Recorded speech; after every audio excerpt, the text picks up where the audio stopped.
V torek 1. novembra je v jezuitski skupnosti svetega Petra Canizija v Rimu praznoval 100 let življenja jezuitski pater Sabino Maffeo. Ob sklepu slovesne svete maše, ki jo je daroval vrhovni predstojnik družbe Jezusove, pater Arturo Sosa Abascal, je pater Lello Lanzilli prebral pismo papeža Frančiška Jubilantu.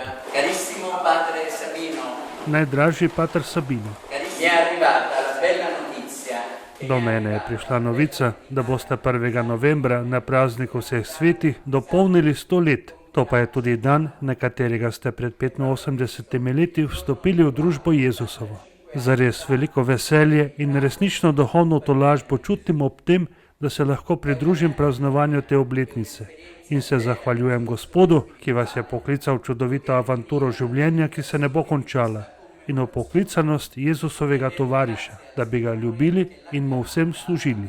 Med številnimi leti svojega življenja ste sprejeli zelo odgovorna poslanstva. Nekatera so še posebej povezana s svetim sedežem. Tako ste, potem ko ste bili provincial rimske province družbe Jezusove od leta 1968 do 1973, opravljali poslanstvo tehničnega direktorja Radia Vatikan, in sicer od 1973 do 1985. Zatem ste prejeli še eno poslanstvo v službi svetega sedeža, ko ste delali v Castel Gandolfo v Specola Vaticana, v Vatikanski zvezdarni, najprej kot asistent direktorja in zatem kot zgodovinar in arhivist. To ste počeli od 1985 do 2017. Tisti, ki vas dobro poznajo, pričujejo, da ste živeli, kako pravi sveti Ignacij, kot zvesto orodje v Božjih rokah, z velikim veseljem, z dejavno ljubeznijo in v duhu služenja.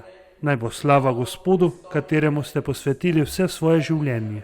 Življenjem v rezidenci svetega Petra Canizija je vam bilo zaupano poslanstvo moliti za cerkev in družbo. Prosim vas, da se me spominjate v svojih molitvah, saj zelo verjamem v moč molitve, ki je, kakor trdi sveti Avguštin, moč človeka in slabost Boga.